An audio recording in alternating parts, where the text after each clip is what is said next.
Joby, welcome to the show. Hey, thanks for having me. It is my pleasure. So I was confused about your name. It's Jobe, and so you said your friends call you Joby, but your actual name is Job. Yep. Years ago, my mom, she named me Job, like the book in the Bible, Uh but huh. added an E so people wouldn't call me Job. And Yeah. then, kind of like Johnny, Stevie, but when she says it, she puts a Y on the end of it, so I know it's Joby when I get something in the mail. But Okay. when I'm hanging out with my friends, it's Joby. When I testify in court on a case, it's Job. So Uh huh. you can call me Joby. That's fine. All right. All right. Yeah. Job, a very strong character in the Bible. Talk about being dealt a tough hand and overcoming. Yeah. So. Uh, I don't feel I've been dealt as tough a hand as him, but I do try to rely on patience sometimes. Patience is a virtue. So, yeah. No doubt about that. So you're joining us from Phoenix? yeah, live in Phoenix, Arizona right now. Um, was born in Michigan, but moved to Arizona, Tucson, Arizona when I was 4 years old, and spent my whole life here in Arizona since. Okay. And so you're a retired investigator for the Tucson Police Department? Yeah, I was a police officer just about 2 decades. Did started as a patrol officer, did some surveillance, auto theft detective, became a sergeant. Just did kind of all of it on the streets down in Tucson for a couple decades, and then when I retired, 2019, I was done and moved up to the Phoenix Valley. The wife is in the private sector and wanted to come to a little bit bigger city to do some work, and I stayed on board with our union, our police union, and kind of fell into politics at the Capitol a little bit, which was a little strange for me, but Uh-huh. that's where I am now. Yeah, so you're the president. I mean, your shirt says president. So what are you the president of there?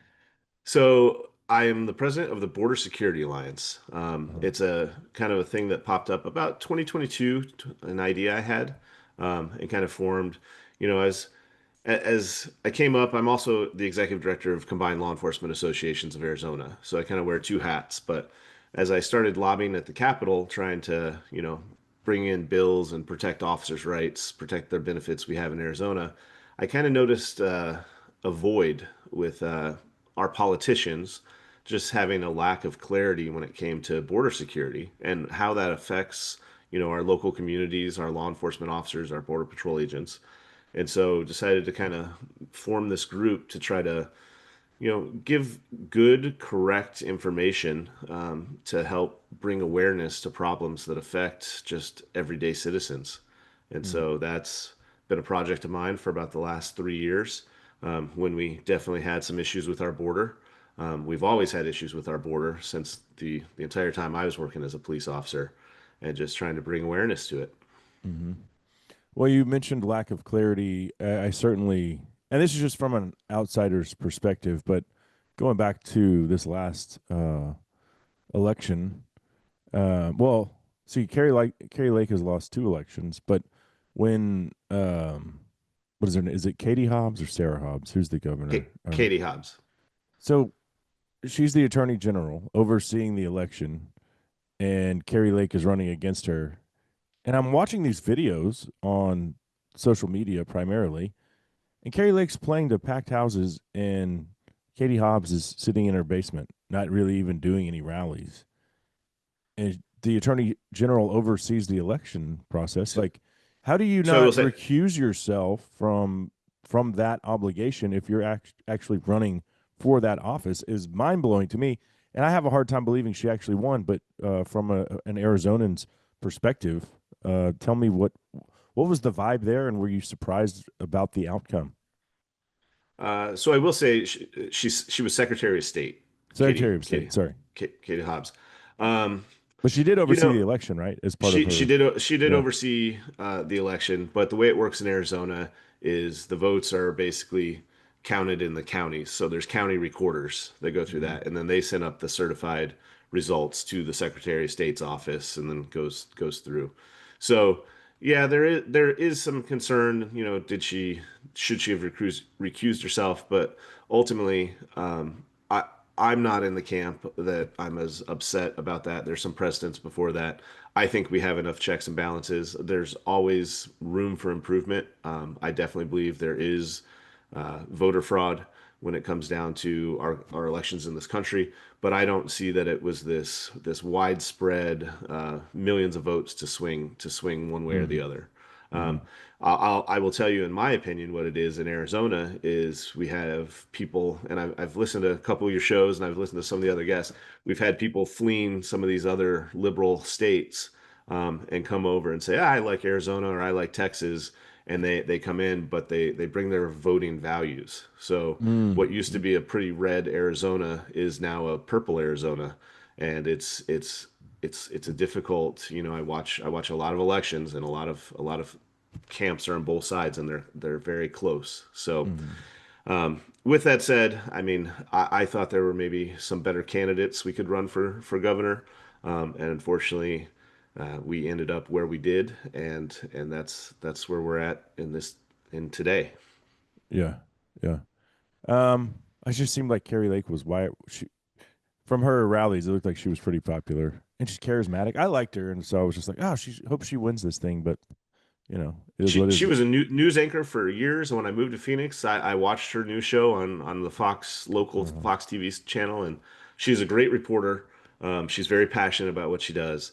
There were some concerns of she didn't have any other experience prior to that Hmm. for running a state or running a business. So, it is where we is. I feel like we've moved on. We do have another governor race coming on here in 2 years, and I'm really hoping we've got some good, solid candidates with their names in the hat. So I'm hoping we can better our state.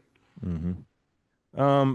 What a thankless job. Going back to your time as a police officer, talk about how that has changed in I don't know when the shift was from people respecting police officers to it might have started under Obama, but you can shed more insight into that because I can't think of a job that I would like to do less right now than being a cop. It seems like the deck is stacked against police officers, whether they're good, and there's bad actors in every profession, right? But I think Yeah. police officers in general are labeled as just horrible, and we know that that's not reality. Police officers are good folks, just like anyone else, just out there trying to make a living, doing their job, trying to make their community safer. But in today's climate, social climate, ugh, I can't imagine going into that profession as a young adult. Yeah, I'll tell you. I mean, I retired in 2019, so I retired before the George Floyd incident and the Summer of Love and what's happened since then. But I can tell you, in the early 2000s, 9/11 happened, right? And everyone says, "Oh, that made it easier." And we did bond as a country, but there was still issues going on, and it was still a tough job at that point. And what you have to remember is most people, when they see a police officer, it's usually on their worst day. It's usually during, they've been assaulted by their domestic partner. They've had a loved one pass away. They've had their house broken into, and it's never happened to them, and they want full service. They see the CSI TV shows, and they expect us to be able to get some fingerprints off a rock that night and go arrest the suspect. It just continuing it. You never call 911 when you're having a good time, right? You never Mm-hmm. call 911 to come celebrate with the police. And even if, when we used to do traffic enforcement, when we had enough officers out there, you're getting a traffic ticket. And I've been pulled over and I've gotten traffic tickets. I consider myself a good person. And it stinks, right? You're like, oh man, I'm gonna have to pay a fine and go through this. So being a police officer is a tough job. But I will say myself, and I think a lot of my coworkers, it was just kind of a calling. It was a duty of service, and I really enjoyed it, and so I could put those things aside. However, since you're right, it was 2015. We started having some attacks on officers just because wearing the uniform. I remember the Dallas Police Department, unfortunately, they had 5 officers killed one night, and that was 2016, 2017. Um, just they were protecting a Black Lives Matter march. That's what the officers were doing Yeah. when someone came and attacked them. And there was two officers in Las Vegas during that time that were sitting down eating lunch at a pizza place and just got executed. There was two officers in New York. That was the first one of the first funerals I went to the day after Christmas, that just got executed in their car. So you see that it's really changed the dynamic. So now when that's happening to officers from an officer's point of view, you have to be even more on guard, right? You have to be even more protective of just your surroundings. And so there's not a lot of room to joke. There's not a lot of room to be nice. There's not a lot of room to give someone an inch if you're a little concerned about it. So the job got a lot harder, and I still loved what I did. I still love what I do, and I think a lot of the cops out there, I mean, that's why they're still doing it because they know Mm. that there are the majority of our citizens that do support the police, that do like the police. They just don't need the police every day, right? They need us when they need us, but we're not interacting with them every day. And No, but they so still need you every day eh, to keep the community safe. Like whether they're interacting with you or not, or even whether they want to admit that they need you every day, we need you guys every day. Like, right, right. And, and that's what I mean. So that's what keeps the officer going, in my opinion. And then the changes in technology has made the job better, but made the job worse. The cameras. Mhm. Um, it's a good thing, I think, because when body cameras were coming out, and I was on our union, we were trying to figure out how to roll it out and get some procedures in place and how to protect the officers, but also protect the department. And it was funny because at first every officer was like, "Oh, I don't want body cameras. Yeah, they're going to jam me up for swearing at someone when I do, or they're going to do this." And then as test officers started wearing them, and they'd get complaints, and the complaints would just go away because the Mm. the internal affairs could just watch the video and say that didn't happen. That's a complete Mhm. lie. And so then, really quickly, officers are like, I want a camera. I want a camera. Like, put me on camera. So that was, that's kind of a good thing. But now we've developed a society that everybody just it has to be on video or it didn't happen, right? And those cameras aren't perfect. They don't catch the full detail of being in a situation. I was just watching something the other day. There was two, I think it was Los Angeles Sheriff's Department. They were fighting with an armed robbery suspect on the ground. And there was three officers there, but two of them were fighting with the officer, and the third officer had to be standing there pushing the crowd back as they were fighting. And they're just yelling and screaming. Everyone's got their cell phones out. The video I was watching was a cell phone video, not a body Mm. camera. And the bad guy ended up getting his hand in his waistband, pulled out a gun, and shot one of the officers in the stomach. And I'm like, had those three officers been working to detain that guy, maybe he wouldn't have got shot. And then they ended Mm. up shooting and killing the suspect. And so we're in this Oh, there'll probably be some march to in his honor or some crap, you know. ex So, but I look at it, I used to have help from citizens, right? I got into a knockdown drag out fight. I was fighting with the guy for about 3 minutes, which doesn't sound like a long time. And man, it makes me envy those UFC fighters. mhm. But I was going at it. I was early in my career. I ended up having to pepper spray. We were going back and forth, and the clerk of the store that called, it was a quick trip. He came out and started helping me, and he fought with me. Like, I mean, that's what we used to have.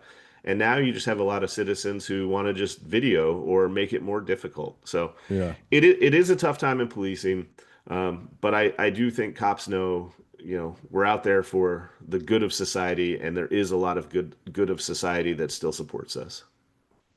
So as this attitude and negativity started to creep in, like society's perception of police officers, and like you mentioned, these cops are just sitting down eating and get shot and killed. Did your mindset change? Like if you're going into a restaurant, did you see like, I want to sit at that table so I can see everything? Or were you conscious of those things, and did your decision making change as a result of what was happening to other police officers in the country? So I would say, luckily, I mean, I got hired by the Tucson Police Department, and Tucson sounds like a small town, but we're a million person metropolitan. I think we have the 37th largest police department in the nation, and we had some great training. So even back in the early 2000s, we were given some training, and it's kind of that joke of, okay, you pull your grandmother over, like, are you going to walk up and be nice, or are you going to continue your tactics? Because you Mm-hmm. never know, she might try to kill you. And unfortunately, that's the mindset that, I had to be put in is everyone out there is going to kill you. Just be ready for that until you're not. So, you go to the restaurant, you sit, away from the door with your back against the wall. Those are just things that are ingrained in you. And, my wife still to this day, she knows where we're sitting when we walk into a restaurant, and she knows what side of the table it's going to be on. So I don't think that was something Mm.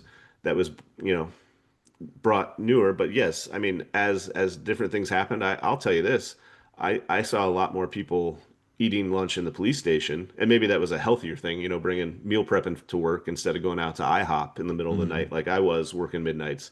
But you're eating in the police station, almost doing that firefighter model, which I think is horrible for police work. And by firefighter model, what I mean is just waiting at the station until you get a call and then go. Um, that's what's really changed in police work, in my opinion, and why we're having some of these issues. Is I used to love to come to work. I worked midnight, so 9 at night to 7 in the morning, and from 9 to midnight, I would just work as fast as I could to get all the calls off the board, all the 911 calls that had come in, because I wanted to go be proactive. I wanted to go sit outside a drug house that I knew or suspected drug house, or sit and work traffic trying to get into stuff. And so now, because we've cut so much of public safety's budget, as well as a lot of people don't want to do the job, so just about everyone has staffing shortages. That proactive police work is gone. And, you can go as simple as we used to have motor units working traffic, and people wonder why our traffic fatalities are up because we don't have people out there Mm. doing traffic anymore. Um, Versus, I mean, I look at that with drugs. My big things were stolen cars and drugs. I used to love, getting involved in that stuff. And if there's no one out there running license plate or sitting outside a suspected drug house, those criminals are just continually going. And I think Mm. that's where we've kind of seen this rise in crime in our society. Mm. Well, and you mentioned staffing shortages and lack of budget, which is will lead to that. So I'm sure you saw this, but New York City just picked a guy to primary Mayor Eric Adams, who is a Democrat. But Eric Adams has come out and criticized illegal immigration, and then the next thing you know, because the party eats itself, if you come out and speak out against the party, now he's got sexual harassment charges filed against him. Literally, like overnight. It's like you shouldn't have said that, Eric. We're gonna put you back in your place, buddy.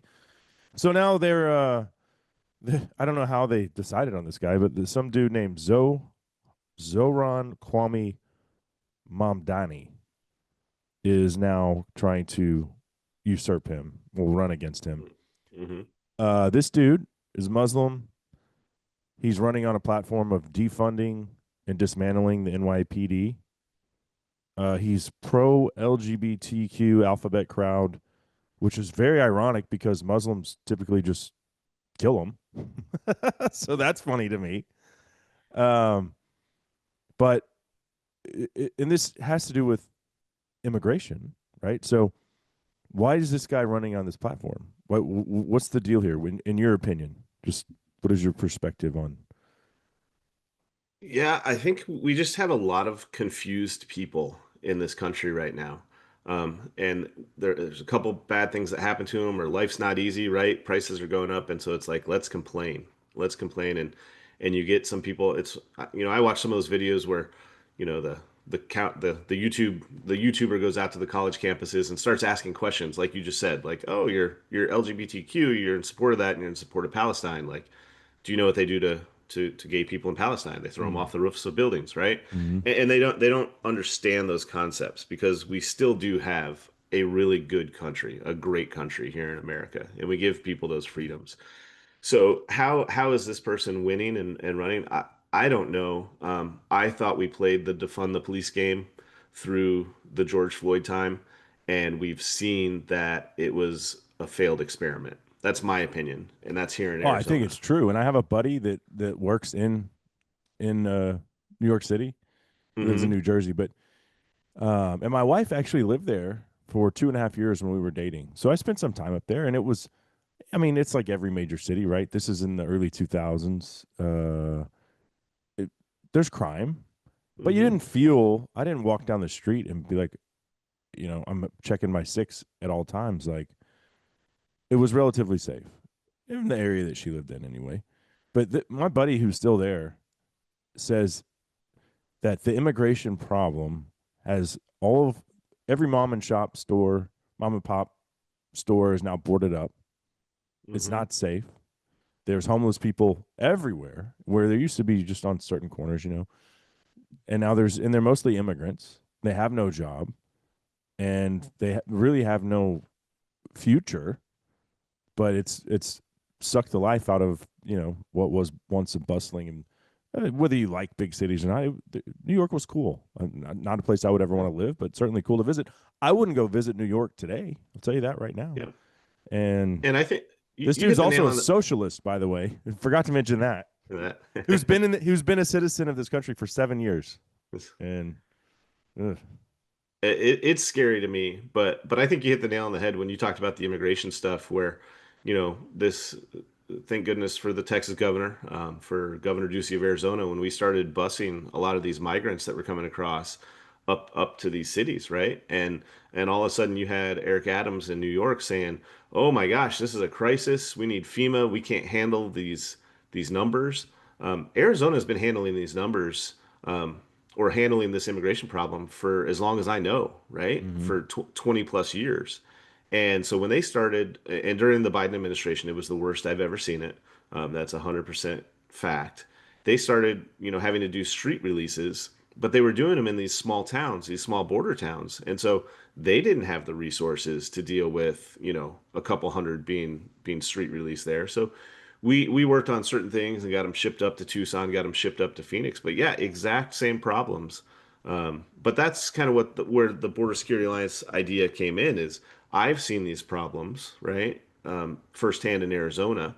And when I was working as a police officer I saw the stash houses with. I mean, it used to be marijuana was the first crop, right, and then cocaine, and then methamphetamines, and now it's fentanyl. And during that whole time, it was people smuggling as well.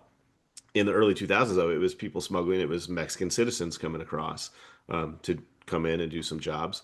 But now it's 140 different countries. We have citizens being smuggled in from all over the world.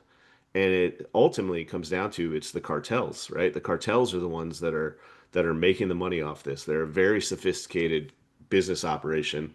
I think someone needs to go study them, figure out how to run such a well organized, profitable business, Mm-hmm. right? But it's because they don't care about human life. That's the issue. And so that's where, when New York started saying, okay, we're having these immigration problems, and now people are just so desperate that they're going to a socialist. They're going to try to elect because they're having so many problems, right? And Mm. businesses are closed, people are on the street, like you said. So this all starts with, in my opinion, not having a secure border, as well as not having a proper immigration process that's easy to follow, that vets people, that we keep a safe country, but also gives people the ability to work, the ability to, get a work visa, get a temporary status to come in. Because while we let in, you say the number, depending on who you talk to, 12 million, 15 million, I will say this: they're not all bad people. There are a lot of those people that want to come here. The majority of those people want to come here and better their lives. And they might not necessarily want to be a U.S. citizen. They might want to work here for 6 years, make money for their family, and go back to their home country. There's a lot of different stories out there. But we let the cartel run our immigration. And while that was doing so, they were doing that to make money between the people smuggling and the fentanyl. And fentanyl's the worst. I mean, I think every city now, we say every state's a border state, because you look at the fentanyl problem, and I don't know, what big city is close to you, but just everywhere I've gone all over the country, and you have just homeless or people laying on the streets, people overdosing the fentanyl fold. They're just sitting there like zombies, and it's disgusting that we're letting, in a country as great as ours, we're letting our citizens be abused by that. Mm. I've never done heroin, so I don't. But what is this fentanyl drug? Clearly zonks people out. Marijuana. I have smoked weed. Um, but I don't. So I don't know. Like, what is it? What does it do to you compared to like an opiate as strong as heroin? And well, I've never done heroin. I did have an appendectomy one time, and they gave me this drug called Dilaudid, which my wife said I Okay. went from the most excruciating pain that she's ever seen me in to like high as a kite. And so I'm assuming Hmm. heroin is something like that. I don't know. But what is the difference between these two, and why is fentanyl? Why do we have this epidemic? Is it because it's so cheap to make, so easy to smuggle in? I don't really know, but educate us on that. So, really, what it comes down to is if you go back before fentanyl, before you ever heard the word fentanyl, what was the problem we had in this country? And it was the opioid problem, right? It was Mm-hmm. prescription drugs, your hydrocodone, your oxycontin that were being prescribed, overprescribed a lot, say, from our doctors, and we'd get them from, Those make me itch like crazy. I can't even sleep if I take a hydrocodone. So I don't have any. so I don't want to take those. so and the same thing. I've Like never tried Dave Chappelle, fentanyl. like a crackhead. I've never tried fentanyl as well, but I did have a knee surgery. I've had some surgeries, so I've had some painkillers from prescribed from doctors, and that's what fentanyl, the derivative, that's what it's the same type of product.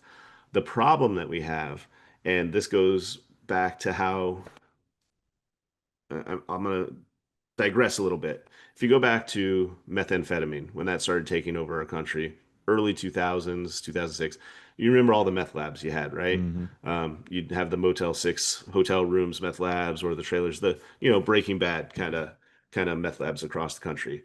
And we realized, okay, they're getting Sudafed. We need to lock Sudafed up. Now, when you need some Sudafed, you go to the pharmacy, you got to show your driver's license, right? At least in Arizona, to get Mm-hmm. a pack of Sudafed. So we took away the chemicals they needed to make methamphetamine.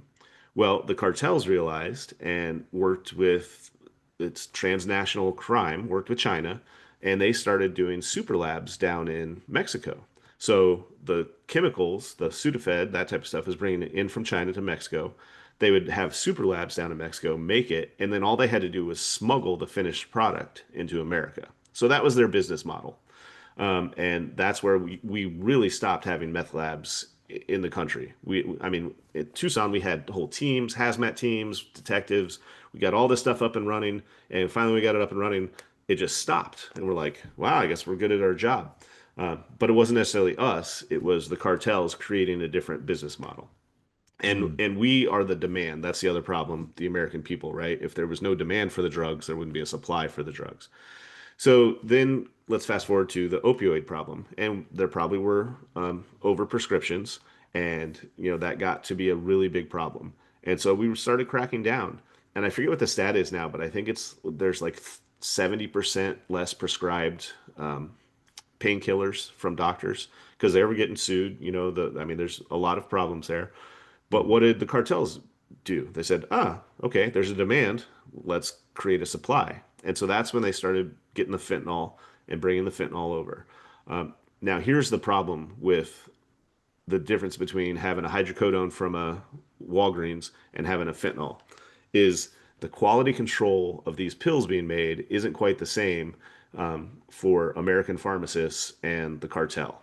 And so, if let's just say you're taking a pill and the pill's supposed to have 3 nanograms of fentanyl in it, and that would give you a 5 hour painkiller, right? Well, one pill might have 1 nanogram and the other pill might have 99 nanograms of the powder. And so that one that has 99 kills you because Mm. it's like taking it'd be like if you took 50 oxycontin at once. And so that's the problem with this drug, and that's why the saying one pill can kill, or how cheap some of these are, and they're just the a guy on the street, a homeless guy takes one and he's good for 30 minutes and he has to find another one before his fix.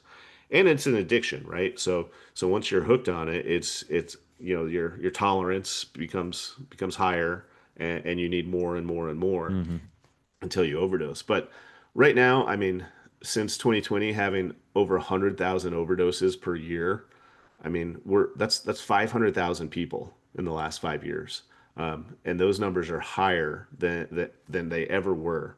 And if you look at it that way, I look at it like this is a war on our country, because it's not just. I mean, I'd love to say it's just the homeless people out there doing it, right? But no, it's it's kids, it's our children, it's our brothers, it's our sisters, it's family members that are getting hooked on this for whatever it is. And when you have that one pill that kills, that's a problem, and Mm. and it's something we need to work on. So So the cartel needs to do a better job mixing their product, make it safer. make it safer for us, right? So they Yeah. don't kill off their demand problem. Uh-huh. Yeah. Um, Wow. so, but and drugs is just one thing of the cartel, and that's what when right now when you say border security or you say immigration, it's so divisive, right? I mean, you're watching these ICE raids and you're watching the protests, and it's so Which very I'm for. I divisive. mean, it's just anybody that listens to this show knows like, is Cable for or against ICE rounding up all the illegals and shipping them back? No, he's for it. He voted for that. I want it. I don't care if it's families. I don't care. All of them gone. Come in the right way, and people might say, well, that's racist. No, it's not. I'm an American. These people are, whether you want to admit it or not, they're sucking off the government tit, and that's our tax dollars. And I'm not saying you made a good point earlier. You said these are not all bad people, and I 100% agree with that. I would say the majority of them are good people trying to make a better life for their families. I went to college, came home after my freshman year, and my dad said, "You have a week to find a job." I said, "Okay, Dad, I'm playing NCAA football. I'll talk to you later." Okay. A week later, he comes back in. He's like, "Did you find a job?" I was like, "No, I've pretty much been sitting here playing video games for the last week and hanging out with my friends." He's like, "Okay, good. I got you a job with my buddy Jerry. He owns a landscaping company, and you start at 7 a.m. on Monday morning."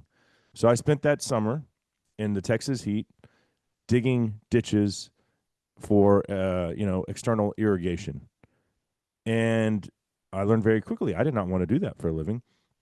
But the guys that I worked with were all illegals, wonderful people. Poncho was our foreman. They like Jerry liked me because I had a driver's license. So he immediately was like, I'm 19 years old. He's like, you're in charge. Basically, Yep. but what he meant was you're in charge until you get to work, and then Poncho's in charge and he'll tell you what to do. But you drive them there.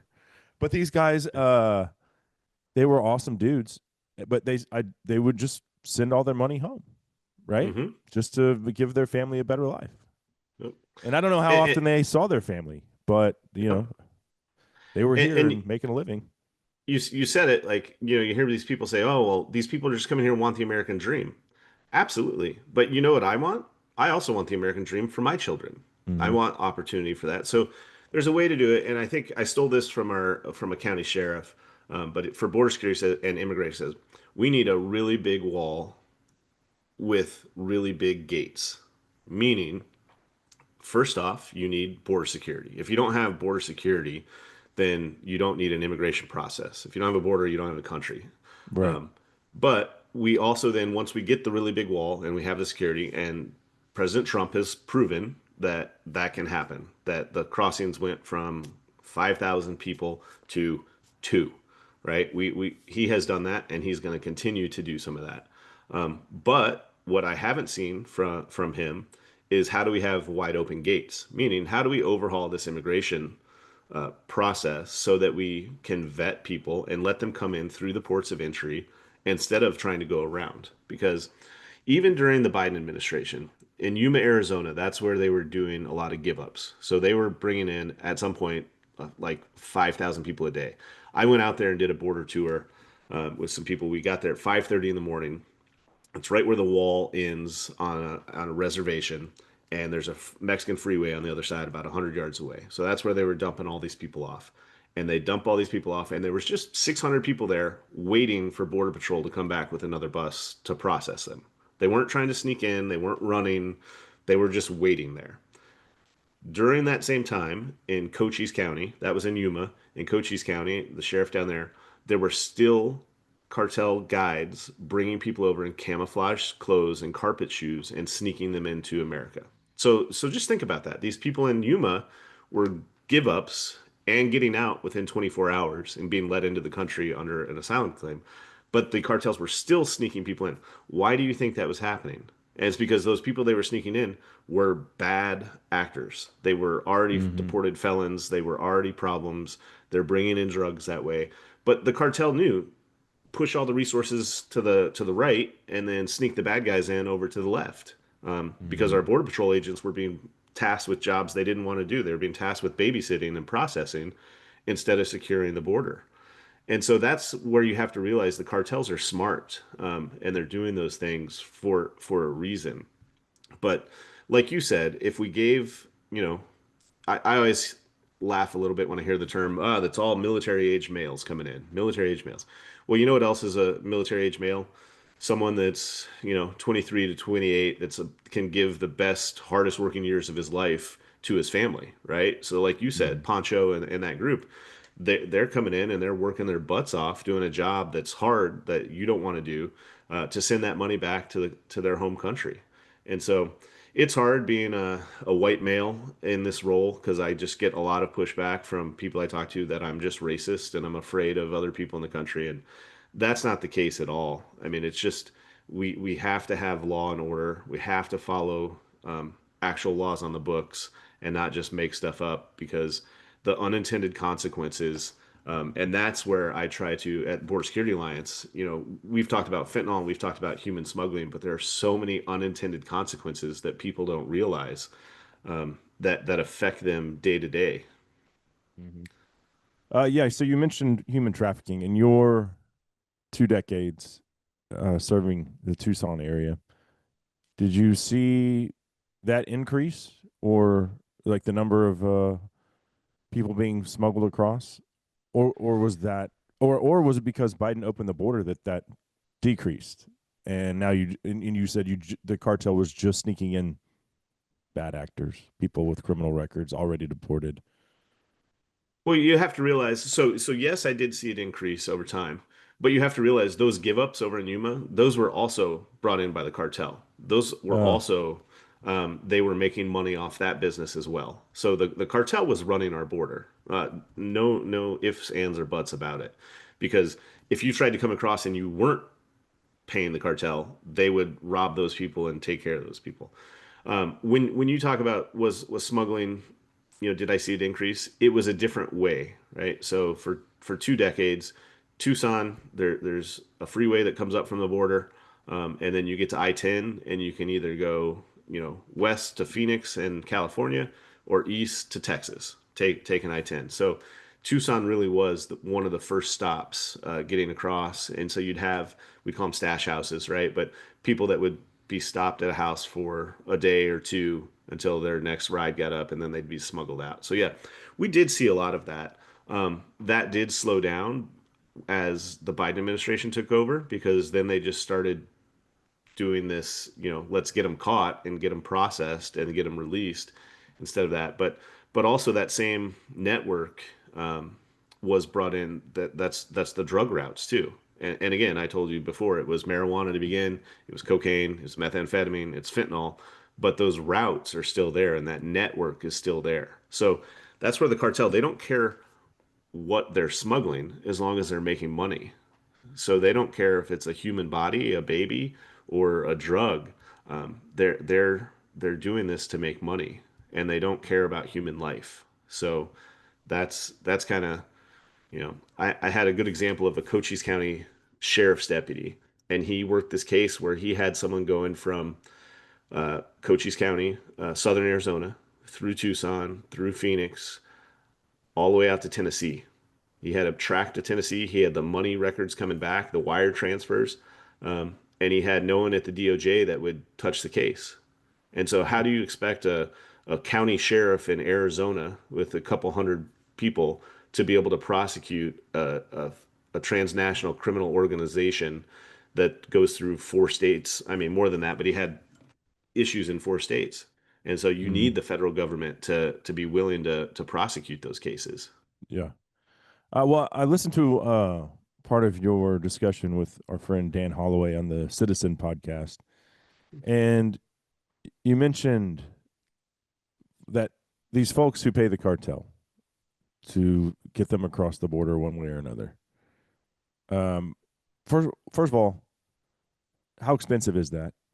You can answer that question, and then talk about this idea of indentured servitude, where because these people, whatever the dollar amount is, they likely don't have it, right? Mhm. So now they're indebted to the cartel, and that's where this indentured servitude reality comes into play. 100%. And, I'll answer your first question. Depending on where they're coming from and what cartel they're working with, the numbers we've heard anywhere from 5,000 on the low end to 15,000 on the high end.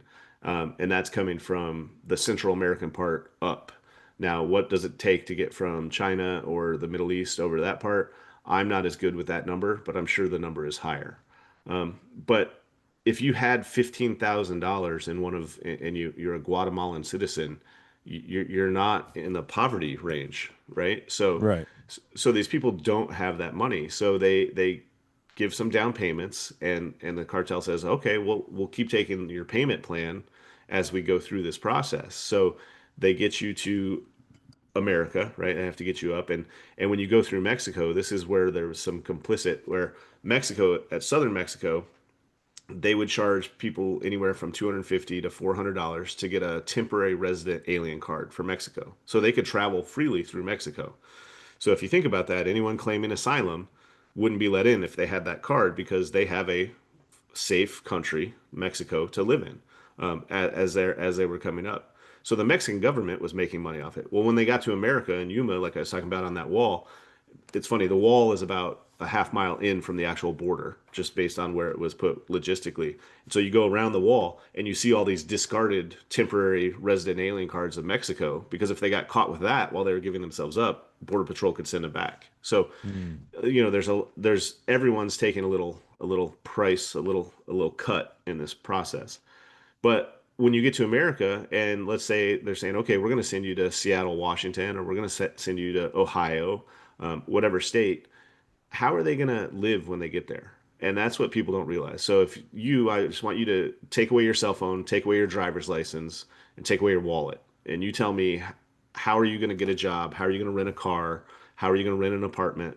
You wouldn't be able to, right? You, Hmm. you, you don't have a social security number. So that's where the cartels, I mean, and this is how sophisticated it is. They own these farms, they own these meat packing plants, and they say, you know what? We'll get you a job and we'll have this apartment complex where you can live. There's going to be about 8 people, staying in this two-bedroom apartment, but it's a place, but we'll charge you small rent. And so it's, now they're working this job that they're not getting paid minimum wage for, and they have price tags. They have bills they have to pay. And ultimately they're never able to get to out of that debt that they're going Hmm. from. And so that's, again, the nice word to put it is indentured servitude. The real word would be slavery almost, right?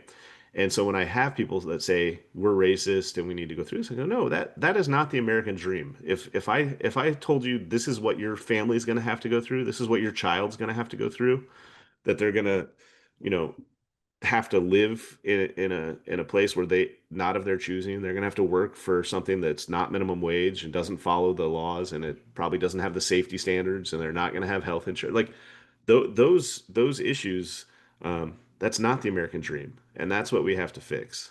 Hmm. I mean, if that's your reality when you get here, I would just assume stay wherever I was. Like, it can't be any worse. Like living in a two-bedroom flat with 8 people and getting paid less than minimum wage in crappy working conditions, I'm sure. Yeah, Hmm. that sounds terrible. Doesn't sound like the American dream. Um, where does sex work fall into that? Do some of these women fall into that? And the cartel just like, do they know that that's the end for them?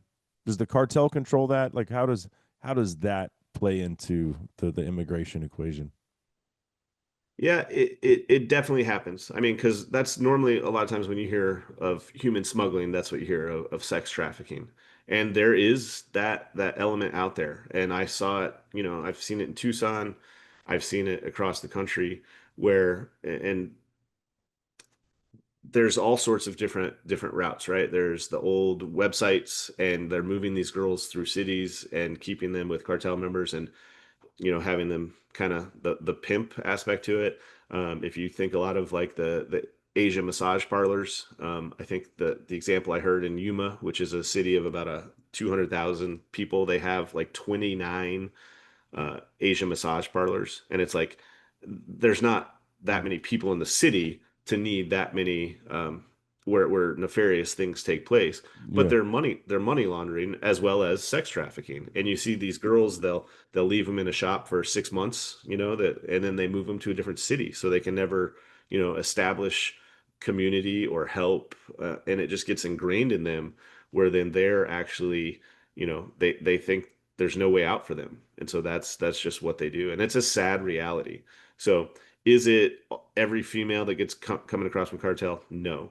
You know, is it a lot of them that's kind of part of what they're going through? Yes, it does happen.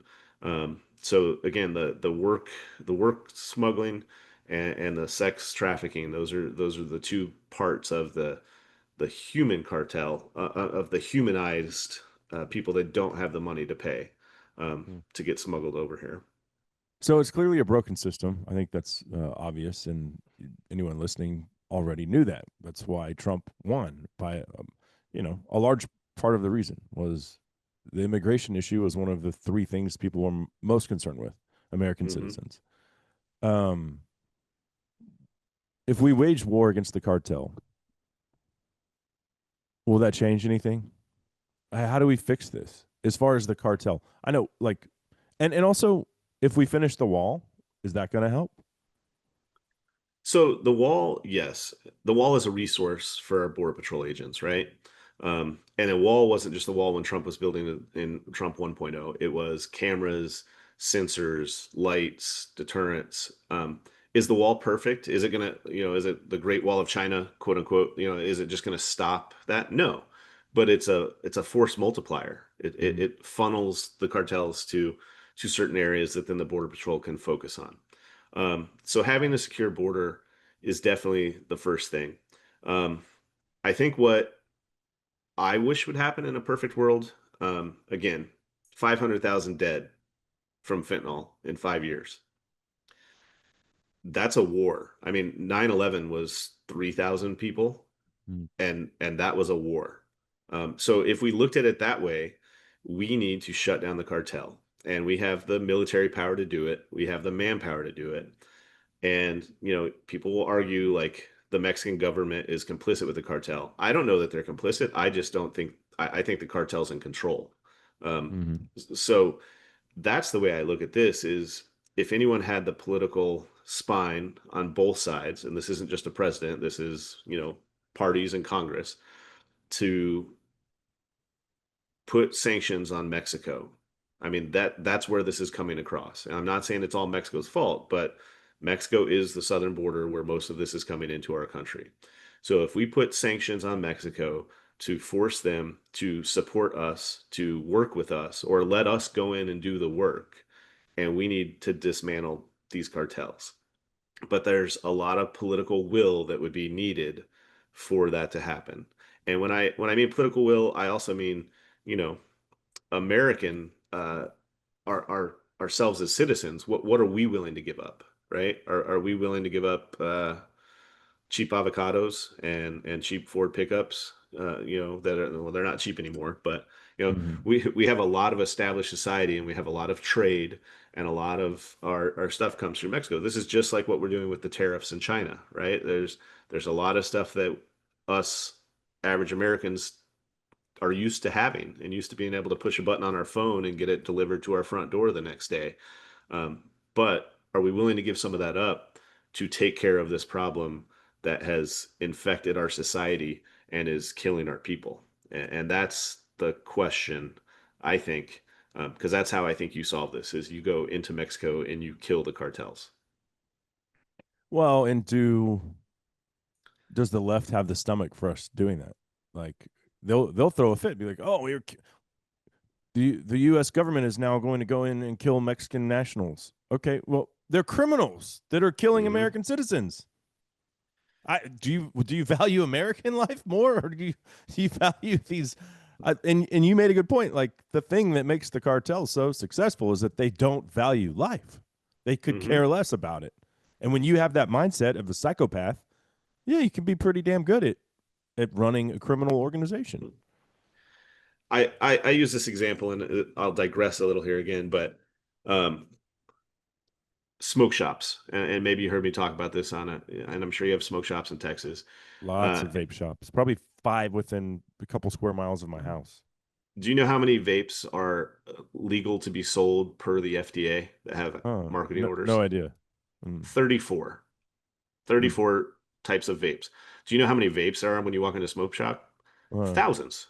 thousands. Oh. None of them have been regulated by the FDA. None of them have a legal marketing order. And those marketing orders are, let's make sure these aren't targeted towards our kids. Let's make sure what's in them, I'm not going to call it healthy, but isn't poisonous. Mm. Um, so these other vapes have come in from China. You look at them, they made in China, and there's zero regulation to them, and they're Mm. illegal to be sold in the United States per the FDA. But they are just sold everywhere in this country. And you say, well, why is that? Well, we don't have federal resources going out to deal with this stuff, right? And they're coming in through, they're not coming in, they're not being smuggled in by the cartels in backpacks, but they're coming in through ports in mislabeled containers as flashlights or batteries or whatever.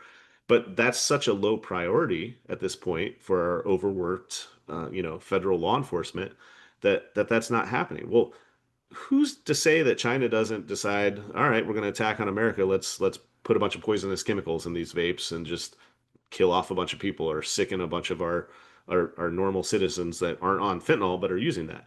Mm. That's an example of how the border is affected, or these illicit products that come in, because no one is watching that. No one is taking need to that, because we have these other big problems with the fentanyl, the human smuggling, that rank higher. So I look at the little problems of that people don't realize, of an unintended consequence that can, sicken our people, hurt our people, but we just allow. And so you're right. Do we have the stomach to deal with that stuff? And I don't know that the American people do right now, or the left does right now. Mm. Yeah, that's a shame too. Uh, truly.